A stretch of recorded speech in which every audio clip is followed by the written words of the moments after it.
Okay, this is my second day of 1,000 step-ups. Let me show you. It's the 25th of June, and I thought it'd be kind of fun to just talk for an hour and a half and make a little video. This is how I track mine. I try to do sets of 50. Usually at the end I have to back off a little bit, but I start with just regular step-ups, and then I just mix in the others, and then I'll take a little break, and then I knock out the rest of the step-ups, and I just mark everything down on the sheet of paper. Yeah, I'm gonna get started, and I'm just gonna talk and count. I might not talk all the time, but here we go.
Whew.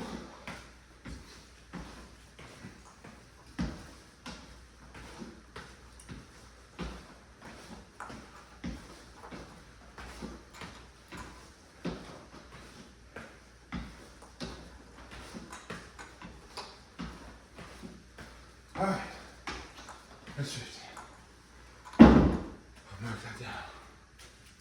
So, I thought I could talk about the state of public education in the United States. And you're probably like, well, that's just your opinion. It's just my opinion. But I'm doing 1,000 step-ups and I can just do whatever I want. So, I've been teaching for 11 years. It's been 1 year in administration. Who's the math here? About 6 years in the MSD setting, which is like, if you don't know, it's students with special needs, like higher needs students. 1 year teaching 3rd grade math and science. And then, let's see, 3.5 teaching learning and behavior disorder. So students that are generally mainstream students that, just need a little extra help. And,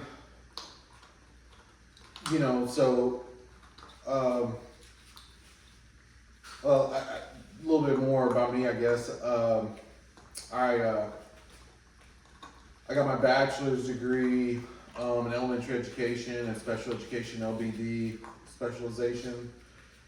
went back and got my master's in MSD education, and then I got my last master's was in administration, and I wish I could have got it in PE, but you know, live and you learn. But to get to the point, I think the biggest problem we have right now with education in America is we've tried so hard to make education for everyone that education is for no one now. We're in no man's land with education.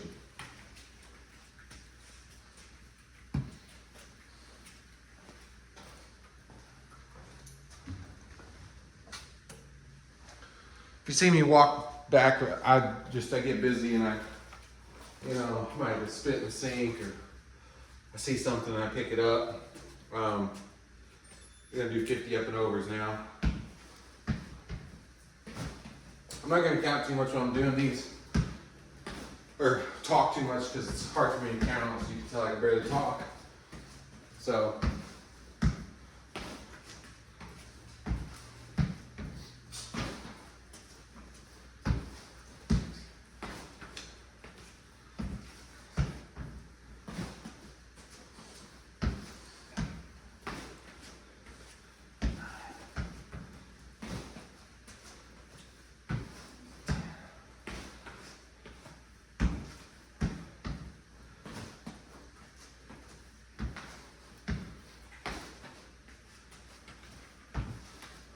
I think these really do help warm up a little bit, though, kind of get you going.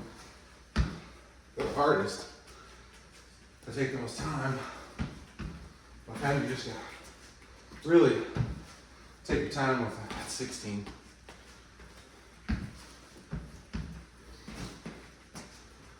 It takes me about an hour and a half to do these.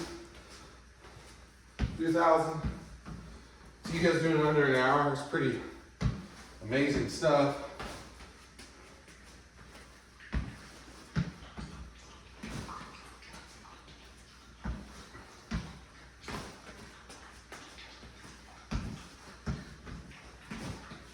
Oh, forgot my weights. So restart.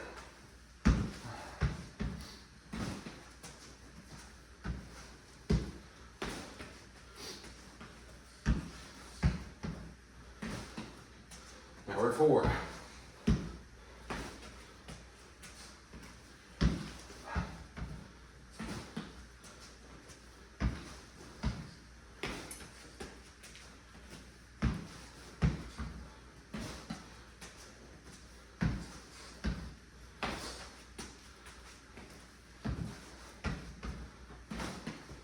Here's 10.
There's probably some poor college kid that's gonna watch this after they see my YouTube title today. Man, we gotta see what's wrong with education.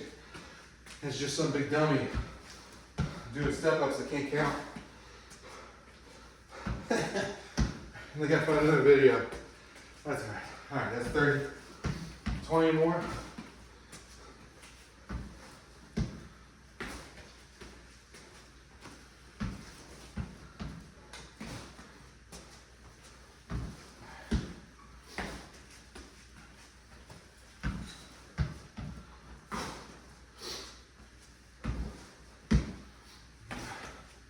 35.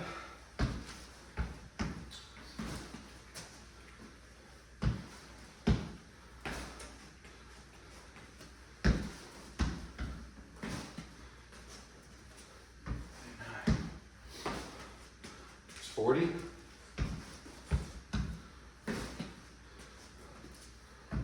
41. Try not to get a rush here. Same time.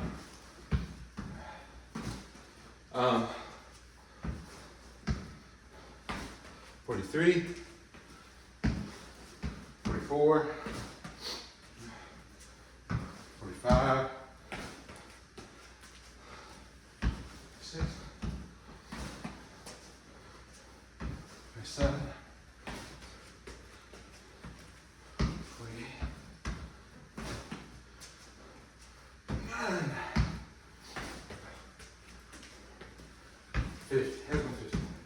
All right, I did a few extra there. I never hurt nobody.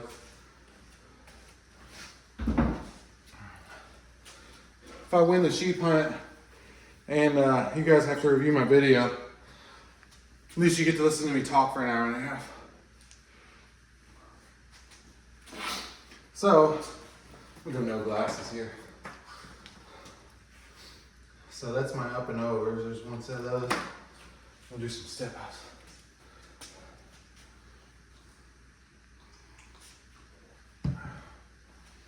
Try to rest for a minute or two between most of the sets. And I usually have 2 or 3 where I take a bigger rest. It's like 4 or 5 minutes. It seems to help. But if you're watching and you don't know about the EXO challenge, that's why I'm doing this. We have to do 1,000 step ups 5 times in a 10-day period. You can't stretch out the step ups like all day. It has to be in like a contiguous workout. So that's why I'm doing this. Sorry about the camera and the noise. That's my little dog. So back to education. They try to make it so much for everyone that it's for no one. And I'm going to start off by something that I am the most familiar with, and that's my MSD room. So I have students in there, and I love them to death. But these are students that need extreme help. A lot of them don't have, they have IQ so low that we're not able to register them on like general IQ tests because of maybe they might have higher IQs than what they're telling because they just have so many other barriers like their language or their speech or their motor functioning or fine motor skills, etc., that they can't complete those assessments and give us an accurate score. Most of my students do things on a kindergarten level, and I'm a middle school teacher. So those are the type of students I'm working with, and I think we all either have met somebody with those kinds of needs, or know somebody with those kinds of needs, or a family member, so it wasn't too long ago. So we still do a state assessment for those students. They have to do, there's 2 parts, of one in the winter and one in the spring, and they're tested over the same standards that the other students are tested over, but it's the standards are altered slightly, and the test has more pictures and it has 3 choices instead of 4. That's really the only difference. Probably a few less questions. And I'm going to be just brutally honest. Over 6 years, really 7 years of doing that, because when I started, I had a student that was the only alternate assessment as well. I think I've had, I'm going to say close to 50 students in my class over those years. Well, maybe more than that, maybe closer to 100. No, it's probably close to 50. And I'd say I probably had 2 students that actually, tried. Just weren't guessing. So, you gotta ask yourself, is that really worth the students doing? And maybe it is to you. But I know it's not to me. And if I was a parent to one of these students, I wouldn't want my kids having to do that either because I think it's just a stressful event for them. But here we are, we're trying to make education for everyone instead of specializing the education for each student. The whole thing shouldn't be accessible to everyone. It's not reality. We need to make areas and ways that education is accessible, but the generalized education form should not be accessible to everybody.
Check my camera. Took a little bit too long of a break there. Got the yapping too hard.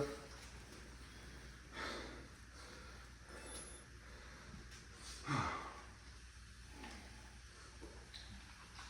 try to get you closer too.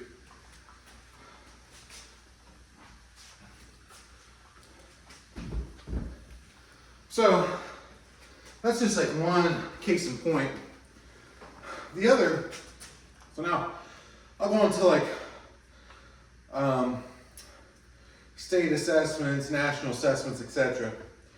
When you see these stats on the news and it's like Finland has beat the USA by 20 points on a standardized test, or China has, you know, there's a lot of things to take into consideration about that. In America, all of our students are being tested. So, you know, they're just randomly selected. So students with reading disabilities, other learning disabilities, they can be tested. We also are one of the only countries in the world with such a diverse population. I live in Kentucky, I teach in a really small county, but we have a large population of Ukrainians. So these Ukrainians have moved here, you know, because of the war, and they've been learning a completely entire differently curriculum their entire lives. And let's say they lived here their whole life, but with they spoke their native language in their home. It's going to be so hard, even with translators and years of work, to fluently understand the English that's being taught in the general education setting. It just is. And those kids are being tested. And it's Ukrainians, Hispanic students, Nigerians, Albanians, whatever. Wherever they're from, we have this large melting pot. When you look at China, they are, I think the words they're all Chinese. There's nobody, and the Chinese have put the Uyghurs in labor camps. You think they're testing those kids? No, they're fibbing their results. Now, Finland, they're probably giving us real results. Norway, all the Sweden, all those northern European countries, but they've been, most of those countries, I'm not gonna say all of them, because they've definitely had issues too, but they're definitely more, you know, native northern Europeans than, you know, we are, you know, English speaking Americans here. So you really can't compare those international test scores.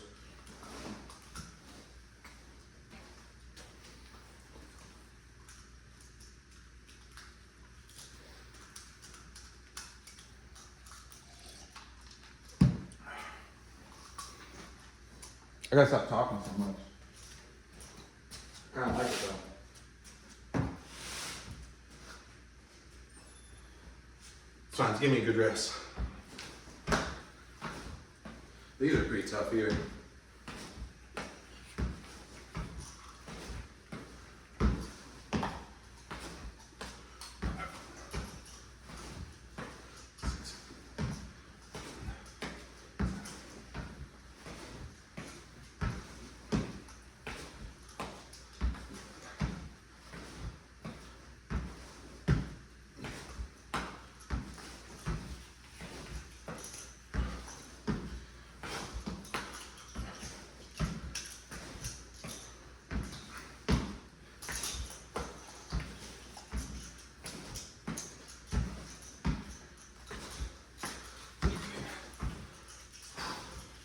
Don't need that.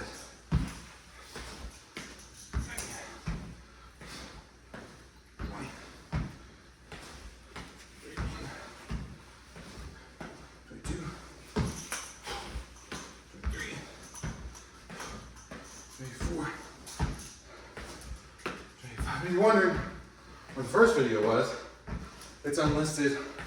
I'm just sharing it with the EXO guys.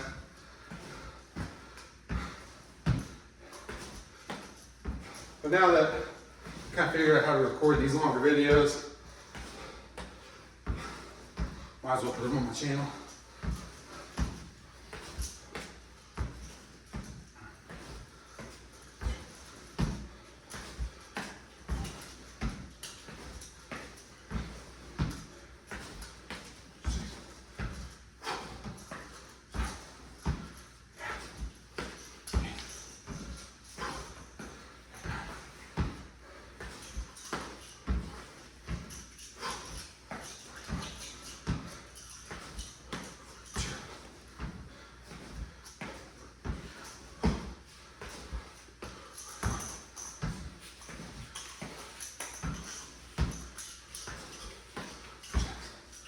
Whew. 8, 9, 50. That's it.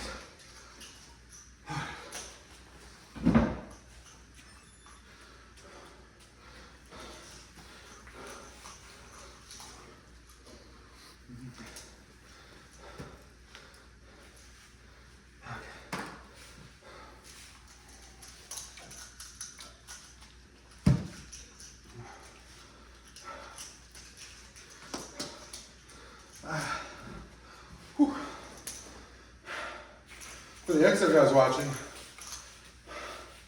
challenge guys, I found it's easier to put half the weight in my bag, half the weight in my hands. I might drop those down to 5-pound dumbbells and take the 5s out and stick the 10s in the bag. But right now it's not a big deal. You get a good break by setting those down. But back to education. So I think that's a problem with the assessment looking at an international scale. Now, the next issue with the assessments is we're assessing the kids on, I would say they're pretty advanced standards. And some kids get, some kids don't, it really doesn't matter. But like for me as a citizen, what I want, you know, as an educator too, I want like good citizens. Like I need somebody, I need some kids that are gonna try to go to NASA. I need some kids that are gonna work at the tire shop. I got some kids that need to work on the road crew, but like I want them to like stay out of jail. No, I mean, I think if you've listened to Dave Ramsey, you've heard this before. I think it's don't have a kid until you're married, graduate high school, and have a job.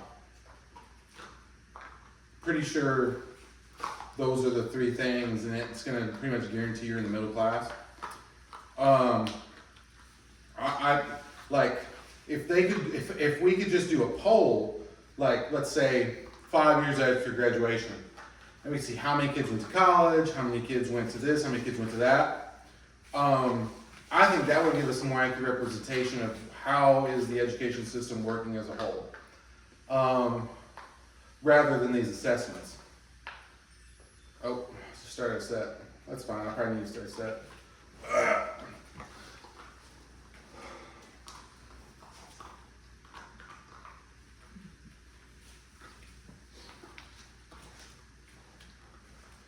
I got the torture dome.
Watch out.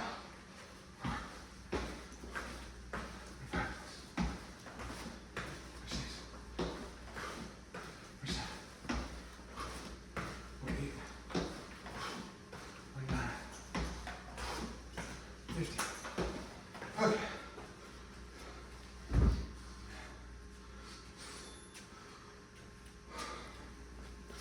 Check that. Still cool. Still hot.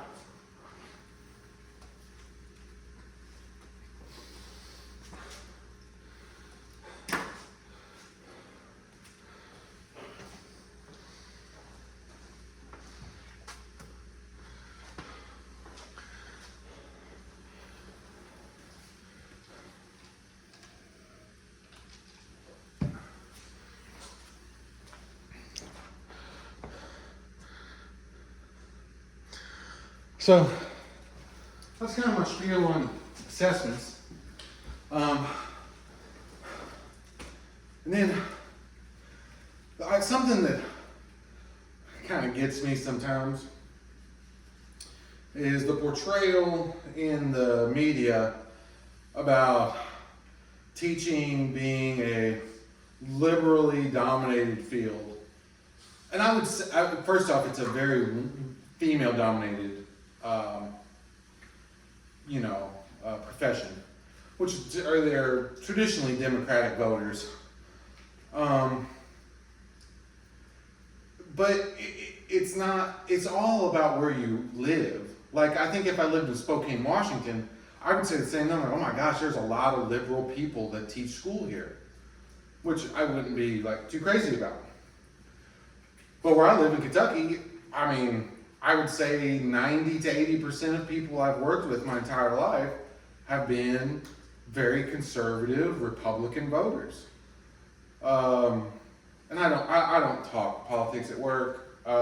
This is just from me just from talking to people and kind of, some people just tell you everything. But I think it's just regionally dependent on where you're at. Now, I do think in the college scene, that is mostly a liberally dominated field because it's so specialized and more liberal people focus on just having like an academic career rather than like finding a job. I farmed, I've done construction, I've done a lot of different things besides teaching. But teaching is a very secure job and it's something I enjoy. All right, not yet. Knock out these last side by sides. Almost last. I do 5 bonus of these side by sides, 5 bonus up and overs, and 10 bonus regular step ups, just to be safe.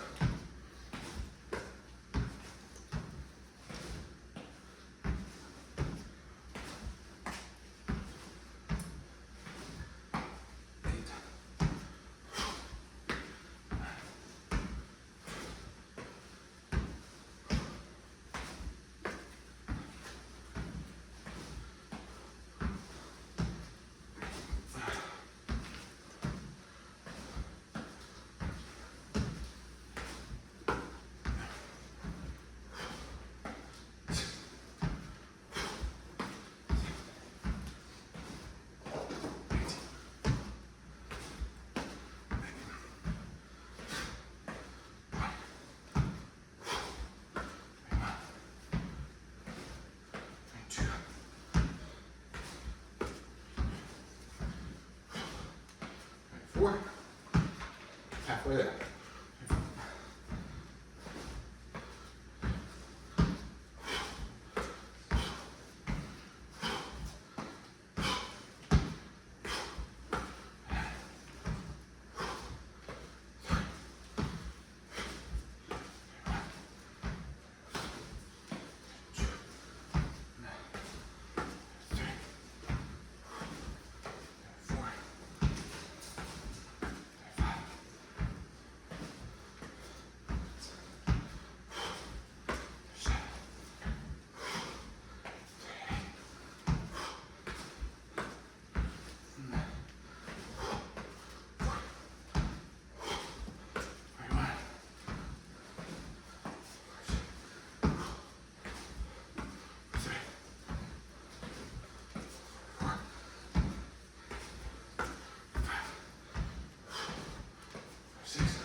Step by step.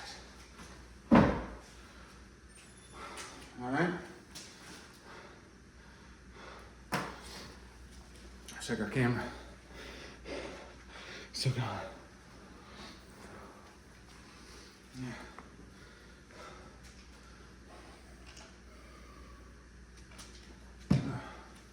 So, I think that kind of, covers the whole liberal issue in education. Now, to talk about, I'm going to break it down, going back to, we need to move away from a generalized approach to a specialized approach. At the elementary level, which I spent most of my career, about half I guess now, half of the elementary, half of the middle school. I've only had one training semester at the high school level. But I'll talk about the elementary school first here. I think that the elementary does need to be generalized to a point because everybody needs the basic skills. We need reading. First off, reading should be the only thing we're worried about. Like math and numbers, that's all great. I love history, that's my favorite subject. But if we can't unlock reading for students, then everything else doesn't matter. Because reading unlocks so many of the other subjects. So, And another issue is that we don't hold any kids back now, generally speaking. When kids get bad grades or they're falling behind, we stick them into special education instead of putting them in the general education setting with the person that's a professional. And I've taught in the LBD situation, and I would say I know more about literacy than the average person, but there's classroom teachers that are excellent reading teachers. I more give skills to help the student adapt to their environment and achieve with the skills they have. Not to say we don't work on those skills, but that's more my focus. So I'll take a little bit of a long rest here. I really believe that students should not be held back, but in your day, let's say there's 6 different reading levels in the school. There's kindergarten, first, second, third, fourth, and fifth. Well, they have these placement tests that you can take. Like iReady is a really popular one. There's more. There's IXL. There was a paper copy we used to do, but regardless, you can use any kind of screener you want, and they will give you a reading level that corresponds to the grade. Well, if you're at a kindergarten level, you should be in kindergarten reading. You shouldn't be doing 5th grade reading if you're still at a kindergarten reading level. Because what we're doing is we keep moving these kids up and they never can get caught back up. We could do the same thing with math. Now, social studies and science, I think, should be shorter periods during the day. And they could be with their like grade level peers. But for reading and math, especially reading, it should be taught by ability level, not by how old you are. So that's my spiel on, I got some more about elementary, but that's the biggest thing right there where we could help kids get those critical skills to hopefully help them later, as they go in the middle of high school.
All right.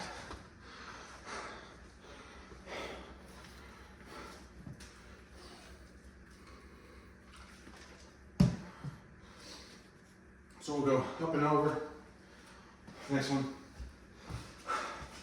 Hey, Bob. Okay.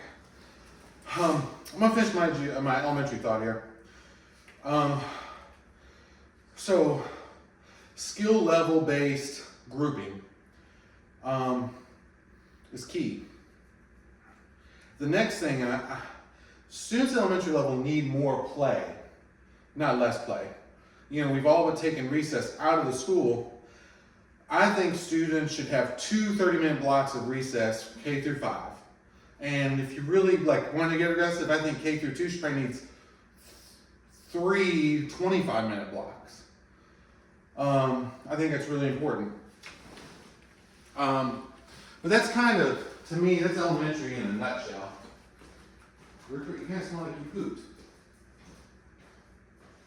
You did. Okay. Can you go potty?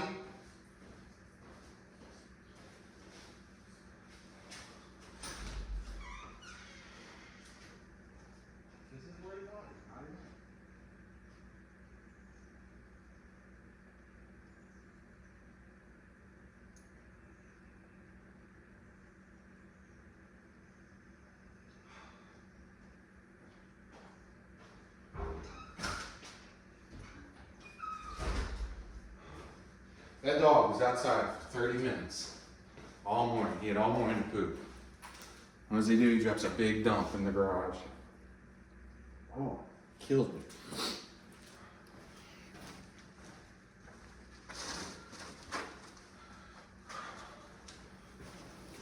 You guys might have saw that on camera. Yeah, you probably did.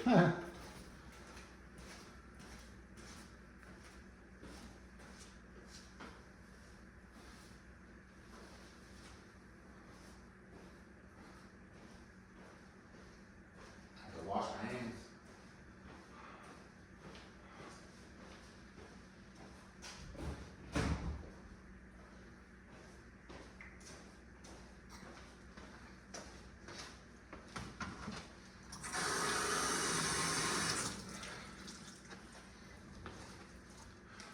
All right.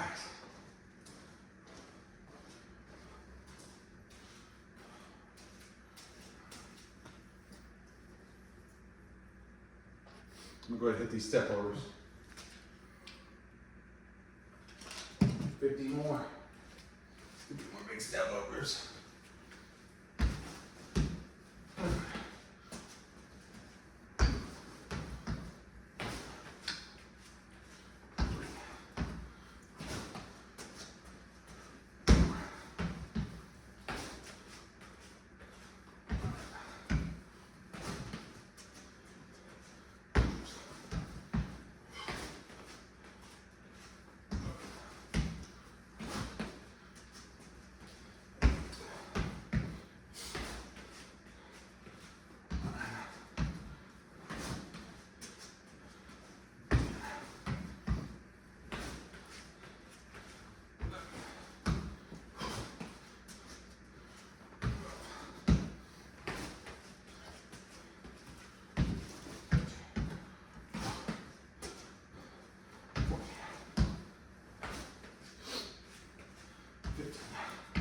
Really hoping this helps my 5K time. Should be getting stronger.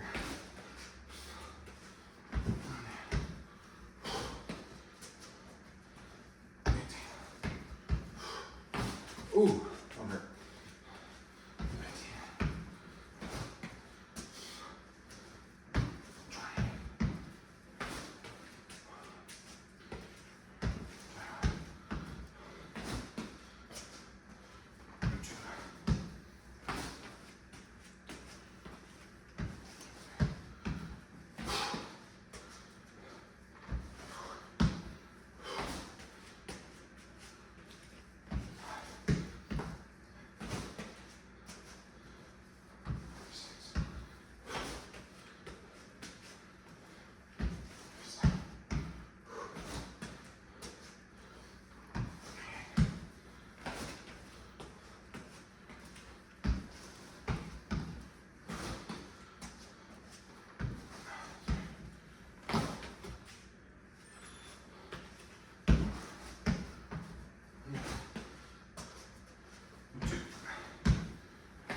We're almost done with the cooler.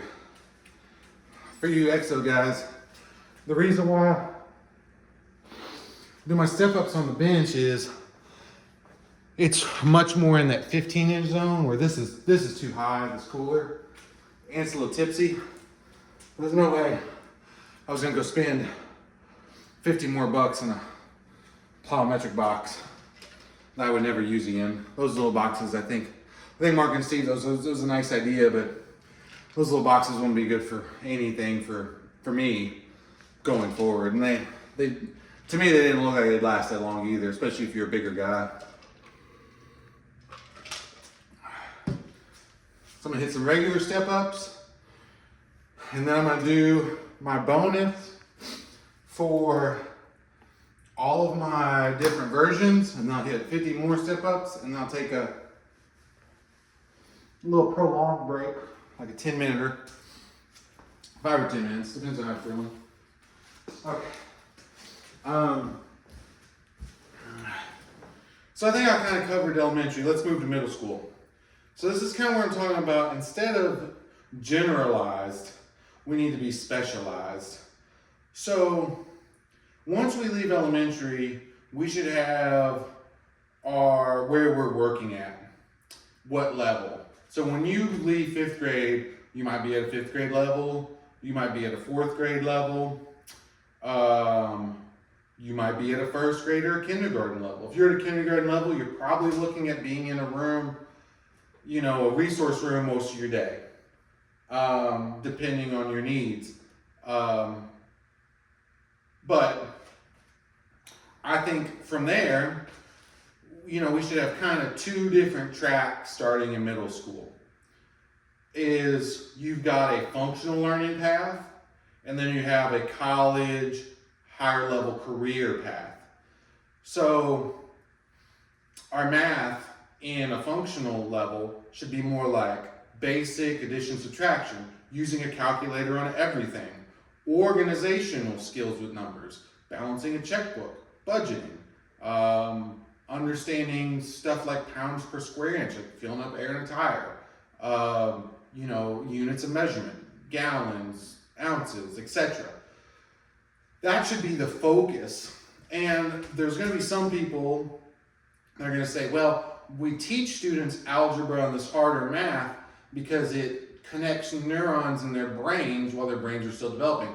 And it is true that is true, and that there's a huge brain development jump in the middle school age. But I would argue that students that struggle get the same brain development from doing functional math and functional reading and other more functional skills than they would sitting in a class where they don't know anything that's going on. When you're talking about, when we get into middle school now, it's changed a lot since we were in school. In middle school, you're doing pretty advanced algebra equations, pretty advanced linear equations for the layperson. And there's some students that I feel like don't have any business doing that, and it just makes school a bigger struggle for them. And there's more resentment from those students towards school because of it.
some more Gatorade.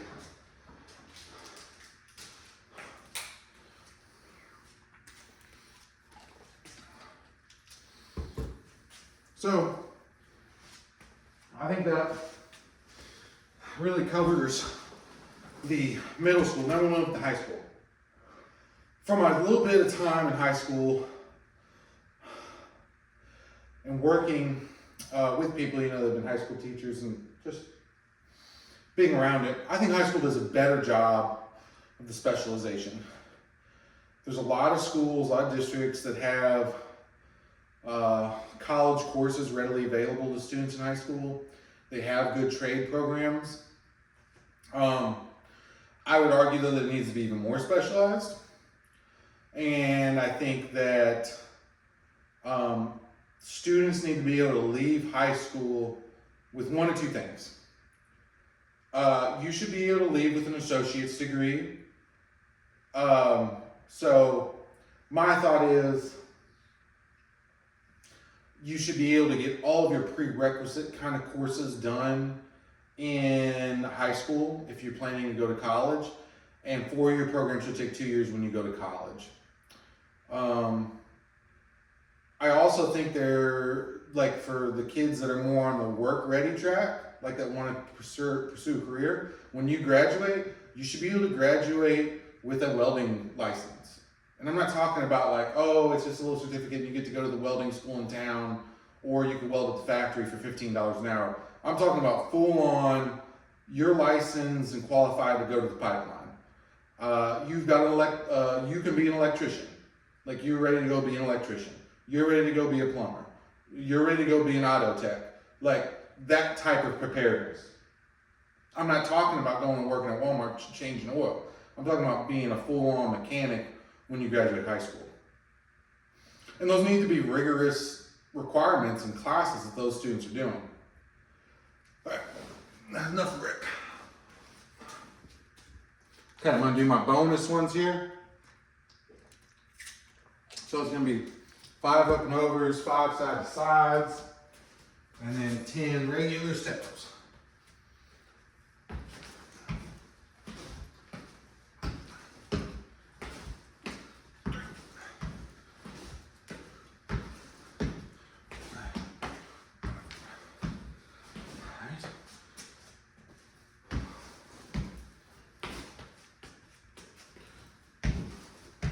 This is just in case I missed some, miscounted, hoping that these catch me.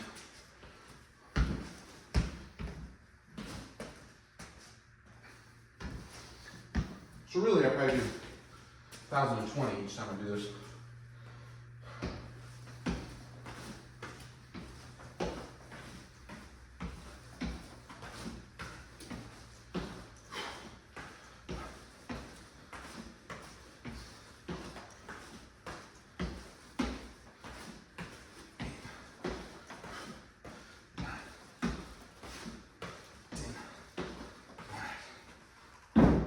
So there's all my bonus.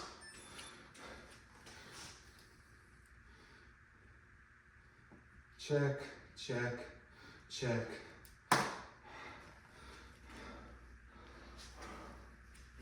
Then I'm gonna do 50 more step ups and let's see where I'm at. Take my bag off.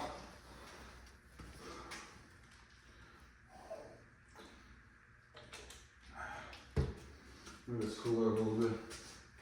Cooler has a place to sit. We'll get my dog after this too. But that's my thought on high school.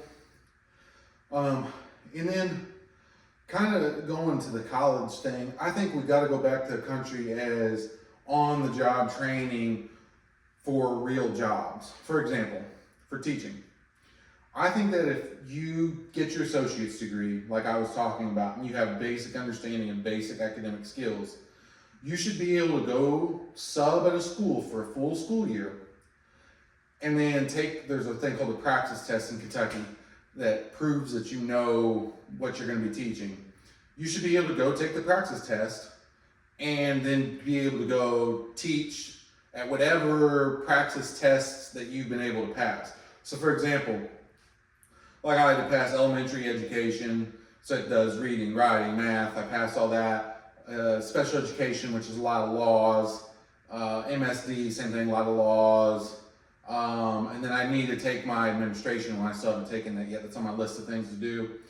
But like, I want to teach PE at like the middle and high school level. I could actually teach PE at the elementary level, but I should be able to go take the this is my thought. I should be able to go take the praxis test over PE, physical education, and if I pass it, I should be able to teach it. I would say that for any subject. If you could pass the praxis test for it, then you should be able to go teach it. Because the pedagogy is the same. The way you teach is teaching. It's just the content changes. And everybody kind of has their own styles. But going back, now I'm complaining about my position. We should be able to do more on-the-job training. I'll give you some more examples. Teaching is a big one. I think a nurse's aide, I'm not talking about being in surgery. I'm talking about like somebody that works at an elementary, a school nurse. Like, you should be able to shadow them for a year and pass a basic, EMS test or something and be able to be a school nurse or be a nurse at a doctor's office. I'm not talking about ER nurse. I'm just saying, like, you're doing basic things. You're like taking temperatures and things.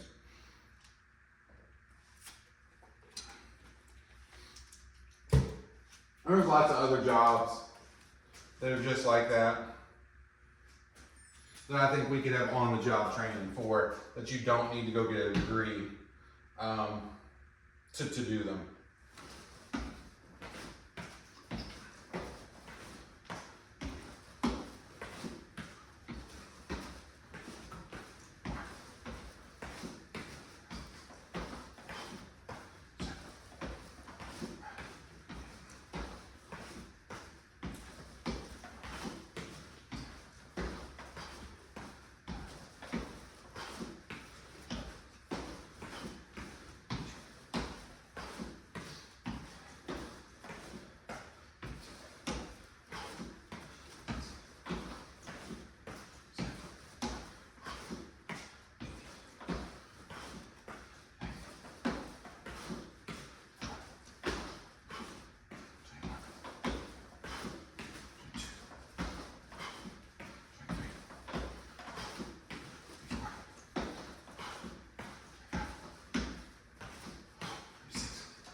Okay.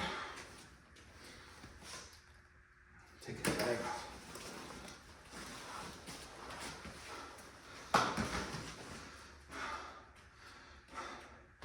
Alright, so I did 300 regular step-ups. That means I have 500 left.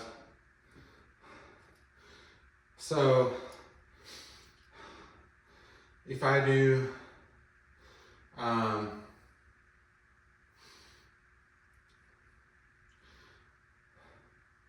I could do 2 sets of 250.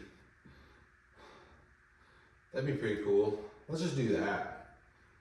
Let's just do 2 sets of 250. I'm feeling pretty good.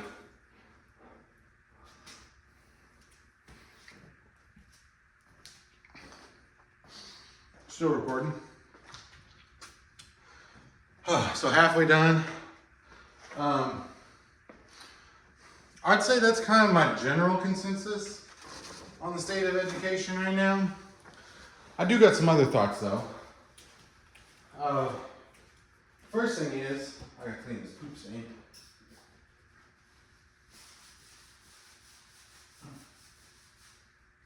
Here's a good one you should be able to graduate with. Be a beautician. Why isn't there a beautician program at all high schools? Or barber. You know how many people I know that are barbers that make 6 figures? A lot. A lot of barbers make 6 figures. You set up in the right town, you do a good job, you're charging $15 a haircut, you get tipped 5, they hit you 20 every time. That's good money. Giving these kids little fades and stuff. I'm gonna go get the dog in a second, but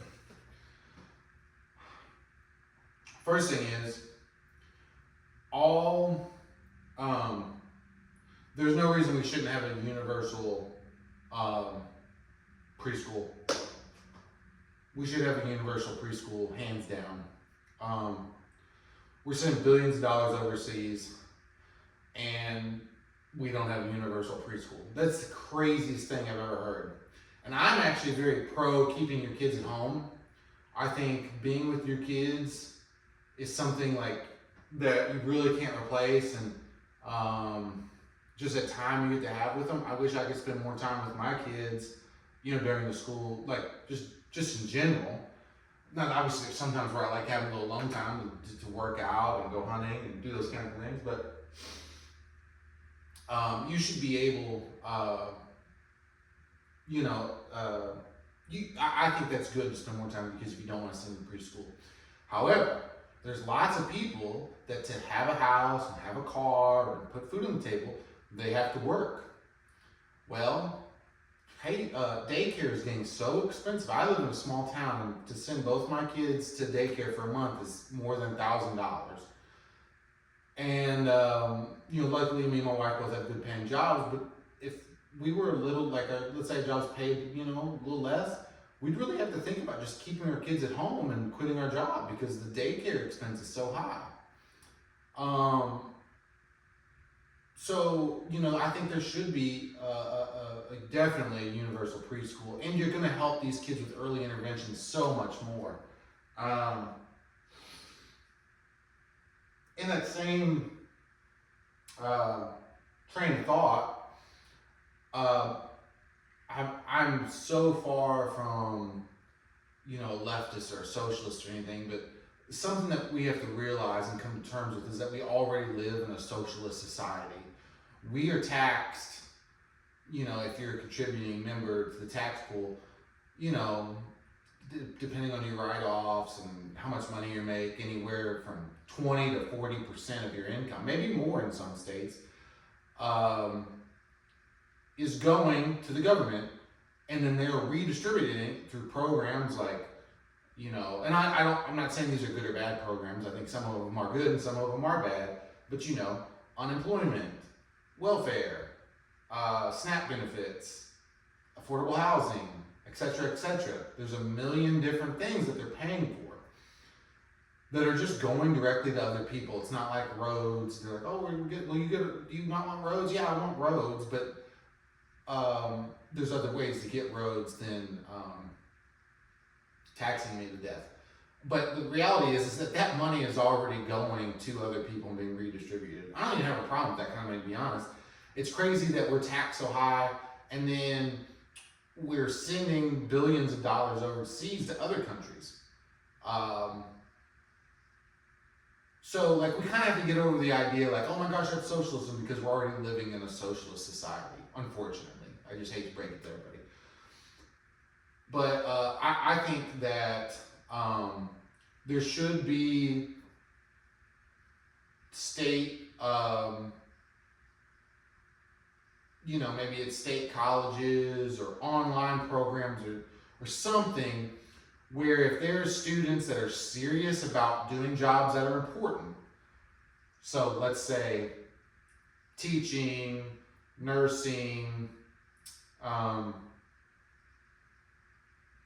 you know, I think maybe like, I think doctors is a little bit more specialized, where you need a little bit more premium education and you're getting rewarded with a large salary at the end of that. But let's just say these kind of higher end blue collar jobs that we need, those types of programs should be covered for young adults coming out of high school. But like I said, a lot of them should be getting those while they're in high school. I think it's ridiculous. They're spending 4 years and they're leaving with, a lot of them leaving with nothing. So, just something to think about there.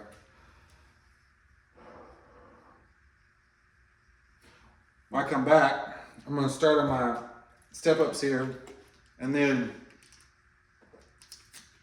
I'm going to talk about the school year, because I think we could do something with the school year that'd be kind of exciting and would make things a lot better for kids.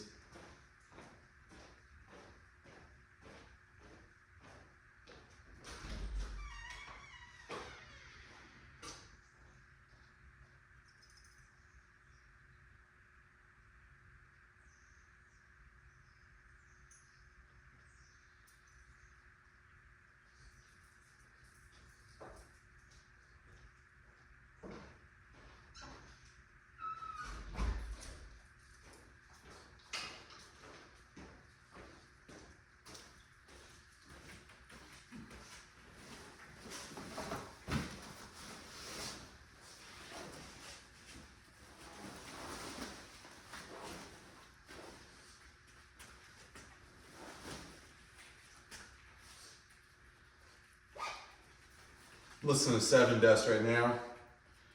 You guys like Seven Dust? Big Seven Dust fan here. All right. 50 big steps.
Okay.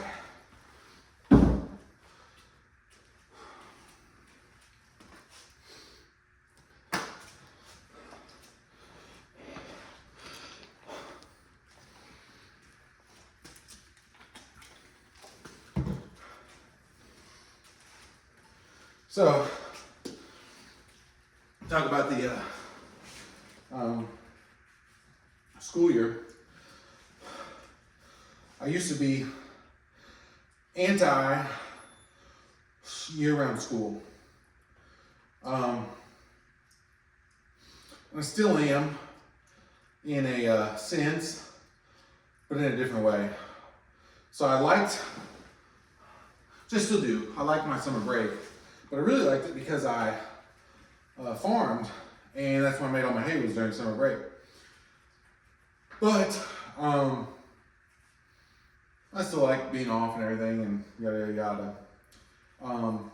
But you know, education as it sits today, the system we have was designed so that people going to jobs, working in factories, our labor force, could work a job and their kids are taken care of for the day. They're also getting an education, but like that's kind of why the system that we have is in place. Education used to be reserved for wealthy people that could afford to send their kids to a teacher.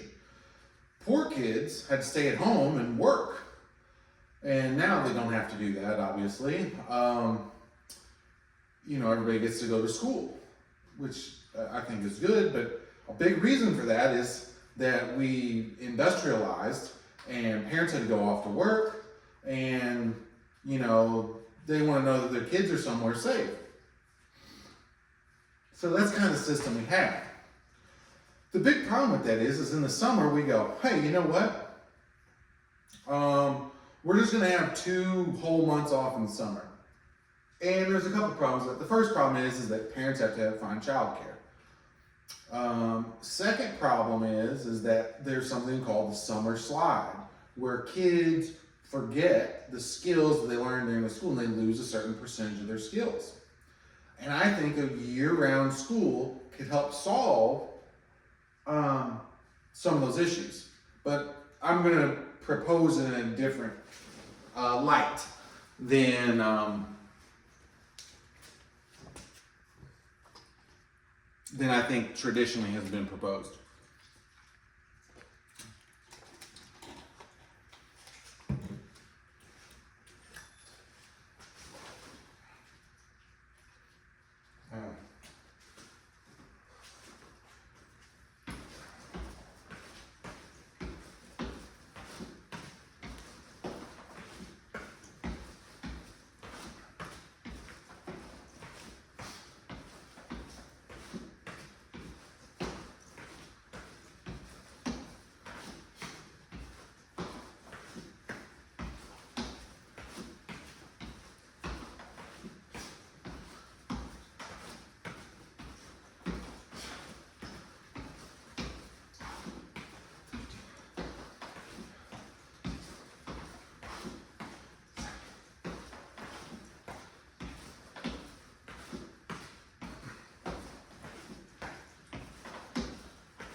Watch out.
So, with year-round school,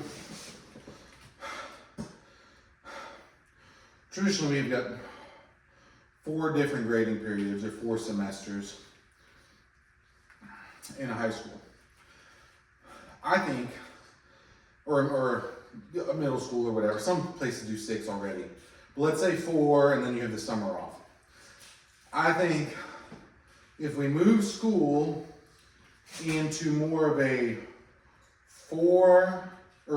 a 5 or 6 semester setup where there is school each week except for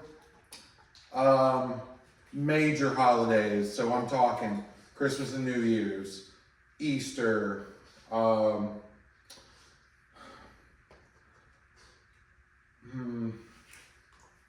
trying to think if there's any other super important. Thanksgiving.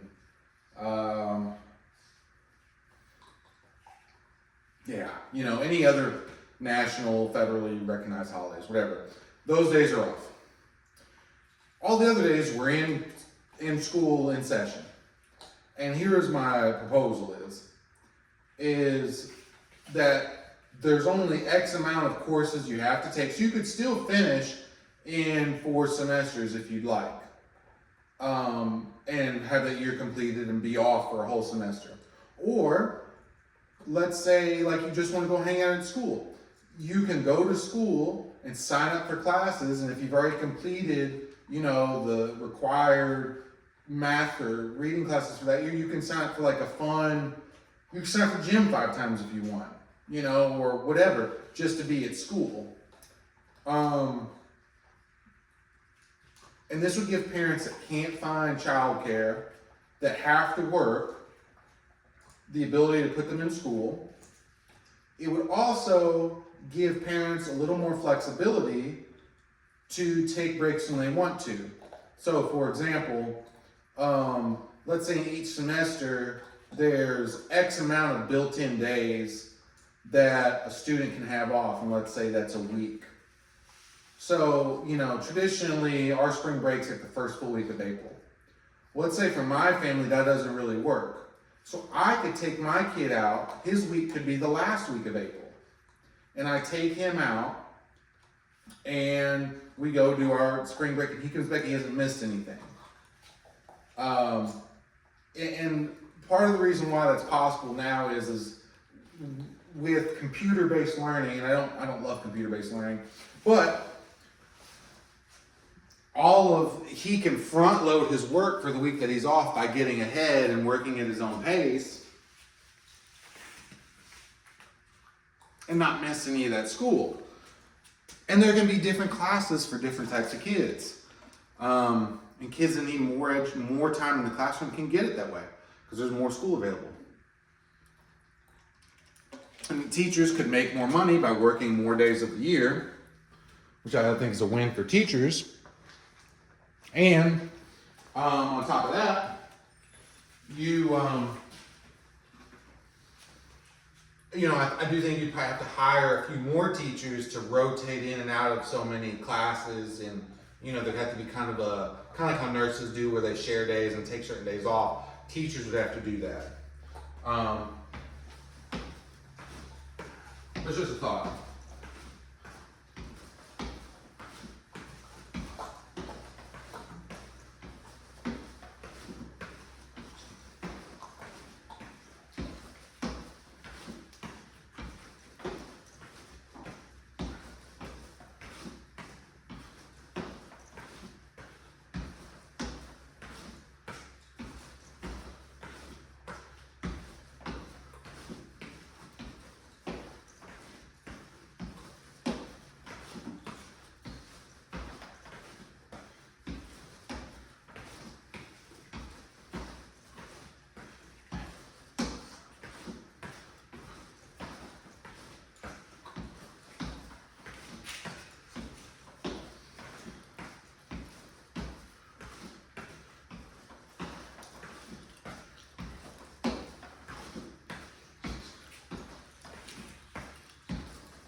going back to my year-round school idea, the other positive note to that is kids that are hungry for it, that want to do more work. Well, now we kind of go back to what I was talking about earlier with more certifications being available. You graduate and have a HVAC license and an electrician's license because you've got all these extra semesters over the course of high school to take those classes or get that experience. For kids going to college, you might be able to graduate with a full bachelor's degree from high school because you sat in there and worked all 6 semesters, you busted your tail, and now you're ready, you got your pre-med. Like, I don't see why that's not possible. We are wasting, like higher education has just gotten so expensive and so out of touch. Like, I think this is the only answer, is making high school, more being able to access that collegiate level education. And I think having a year-round program is, one, going to help kids achieve more, and 2, it's going to be easier on parents. Not having to worry about finding so much childcare. And then obviously I'm leaving out a lot of stuff that has to be figured out with a system like that.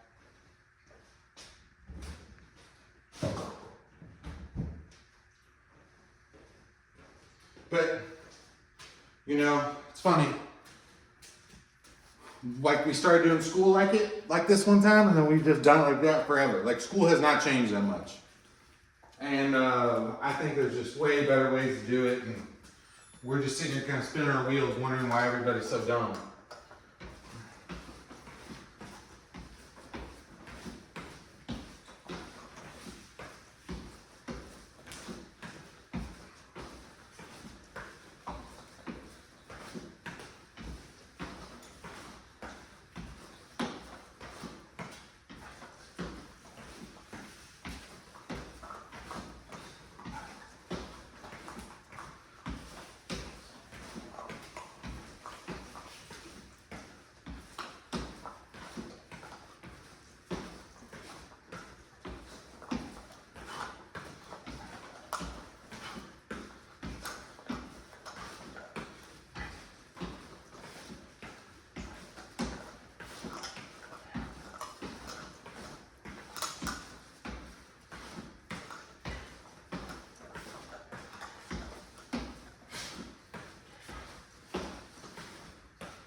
Get this last 50 in.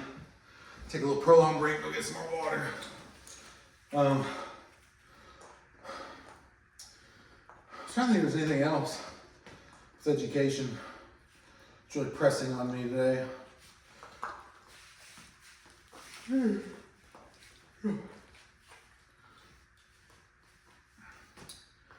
Really, I don't think so. Kind of talked about all my big points. I will talk about technology though, because I talked about it a little bit there at the end. Kids in elementary school with Chromebooks and laptops and tab. Dude, that's gotta stop. I've never. I mean, I don't get that. Like, we got, we got, you know, 6-year-olds working computers and stuff. Like, that's crazy, you know.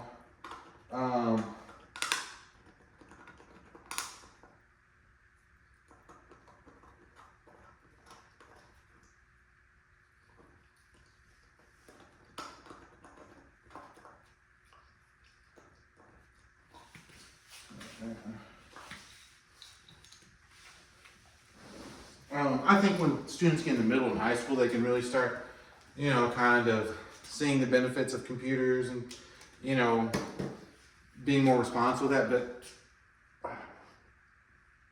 I really think there's something to students struggling at the elementary level. Well, not even struggling, but just it creates a struggle when all they know is computer time.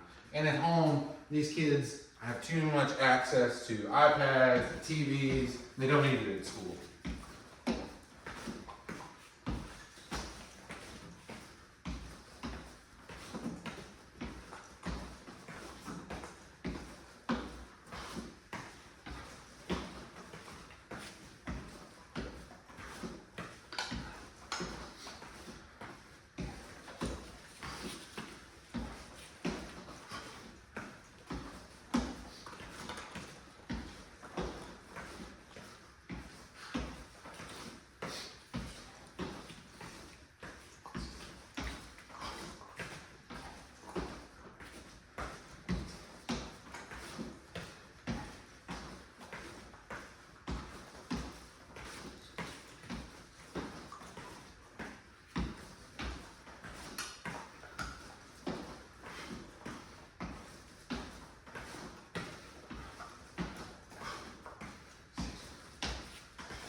All right.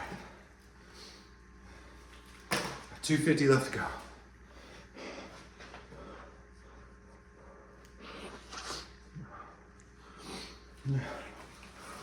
Looks like it's gonna take me an hour and 45 minutes. Maybe a little more. Feel pretty good though. I've just been talking too much. I'm gonna go get some water. I'll be right back.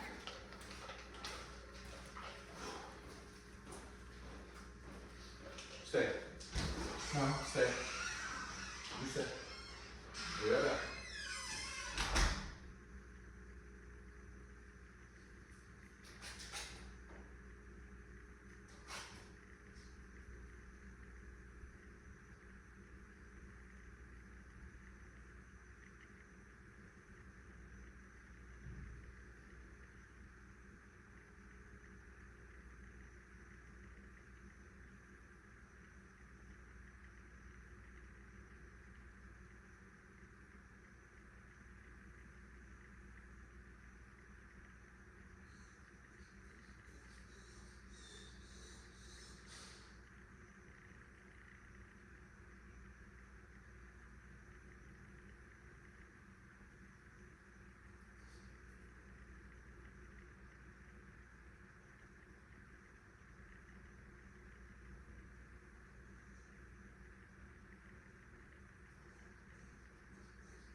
Okay, I'm back.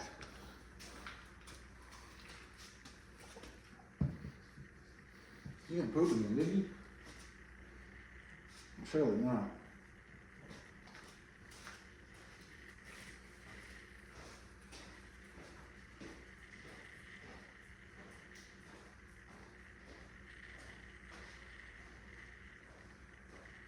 You go outside? I'll put you outside these last week.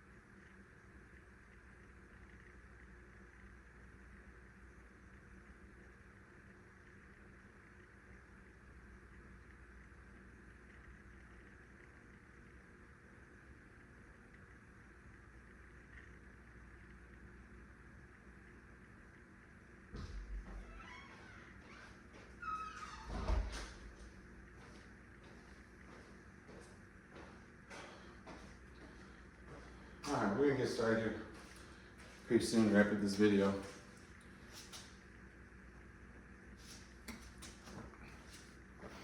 Get my 50. I'll take a little break. I'm gonna talk about AI and teaching. Interesting subject.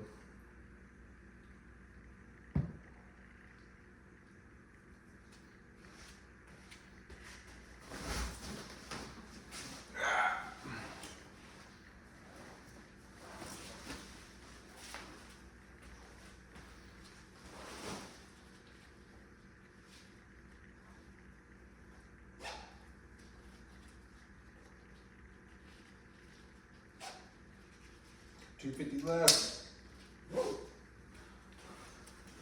See if we get it.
All right.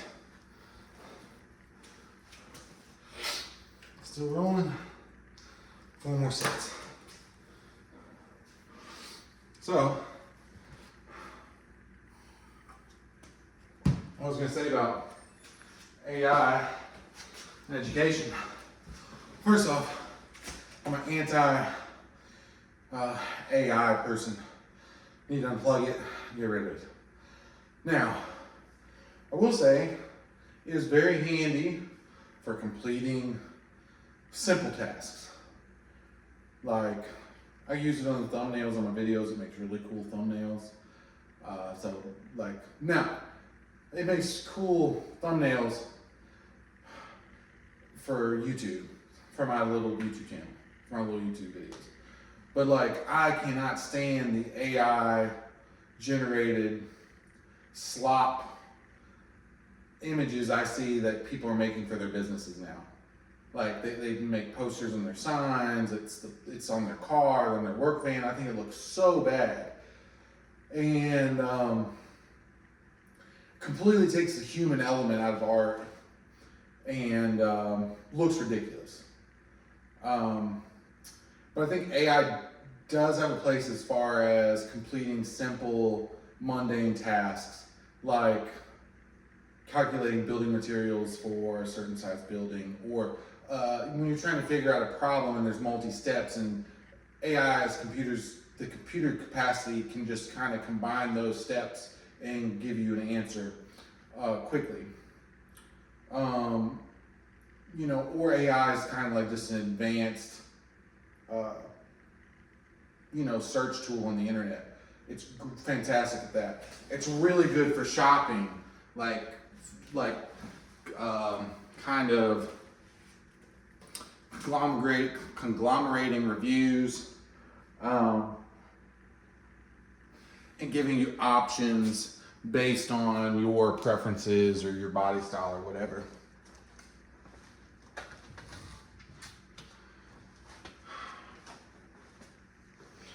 I think it's really good at that. But I think outside of those types of applications, it's very dangerous and it does a poor job.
Unfortunately, with the availability of technology in the school and the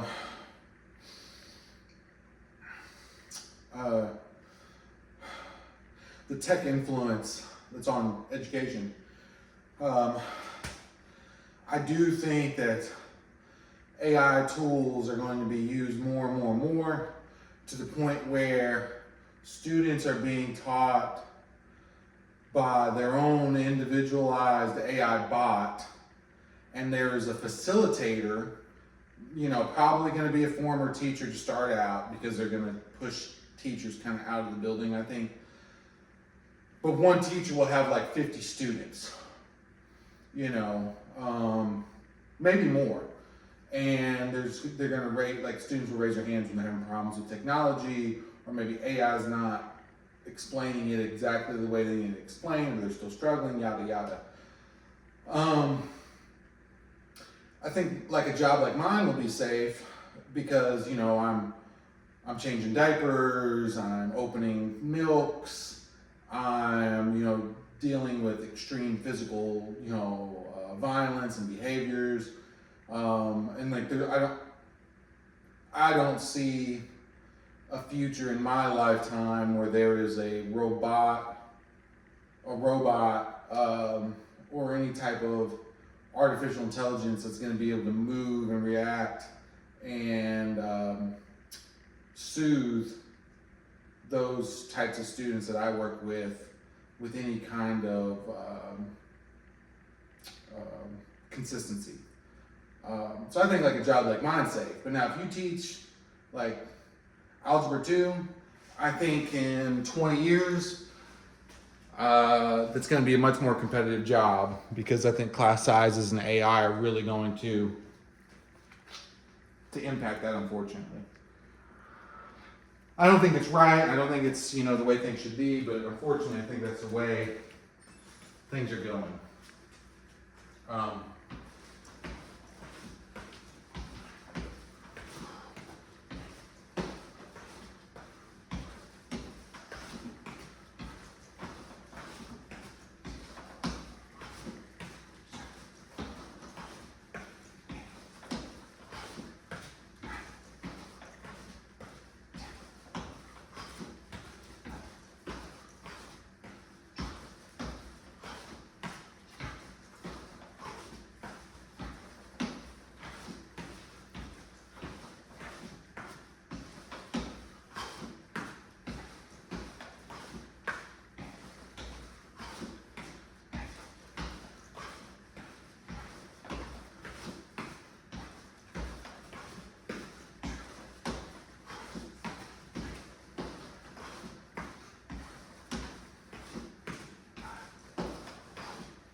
Two more sets.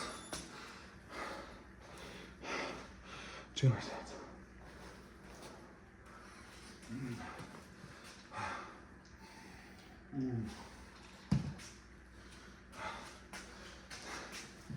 Whew.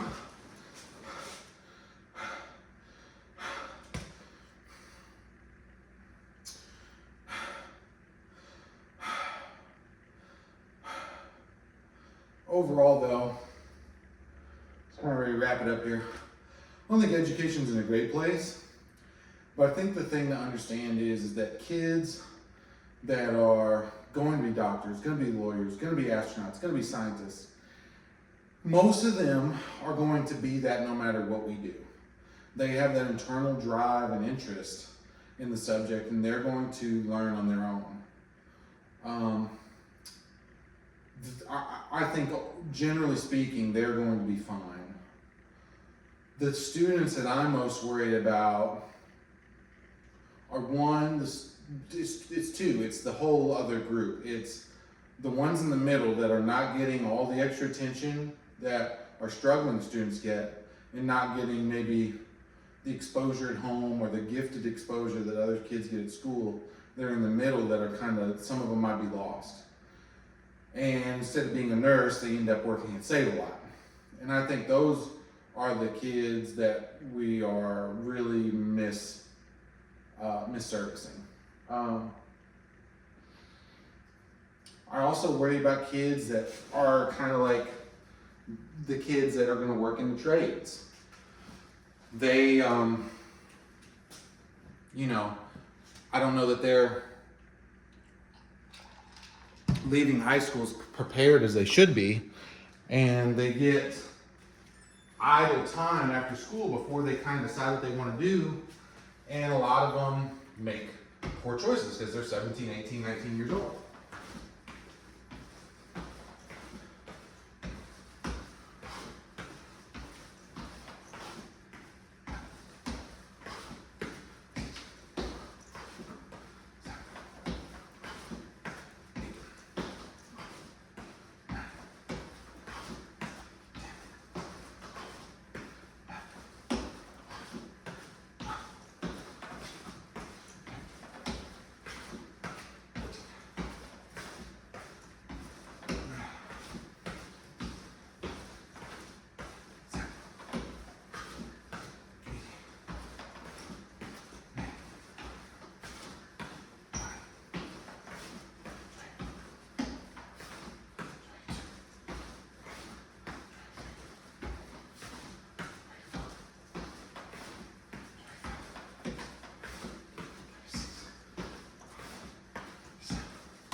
$50 more to go.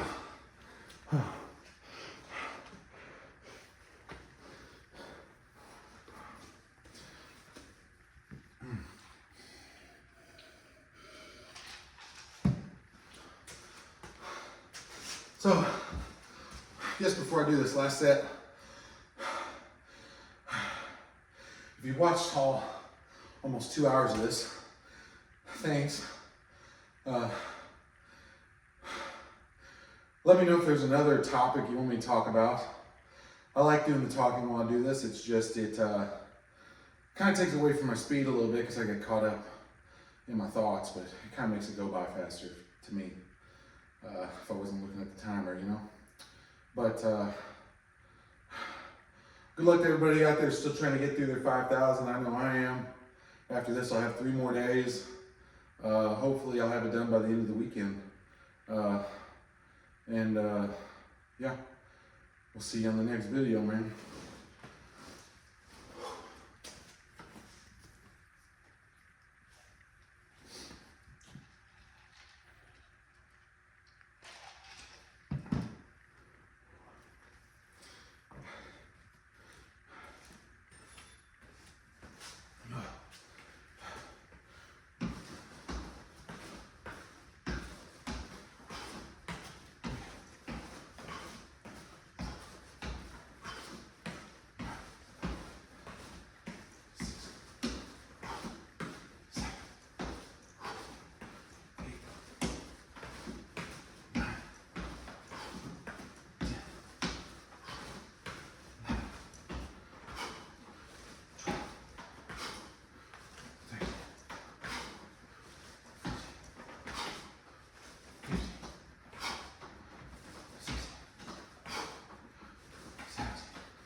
10 more.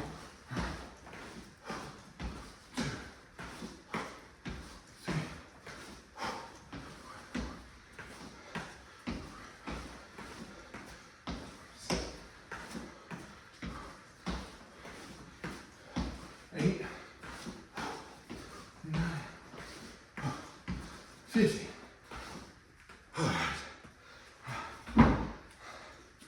That's it. That's all she wrote.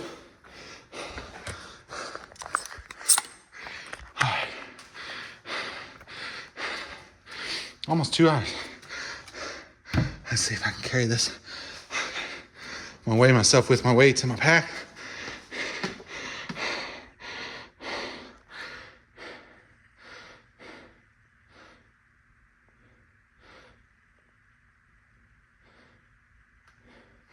$244.6. Hang on. Oh.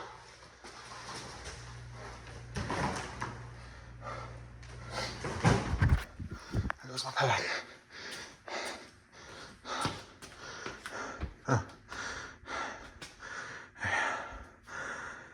Whew.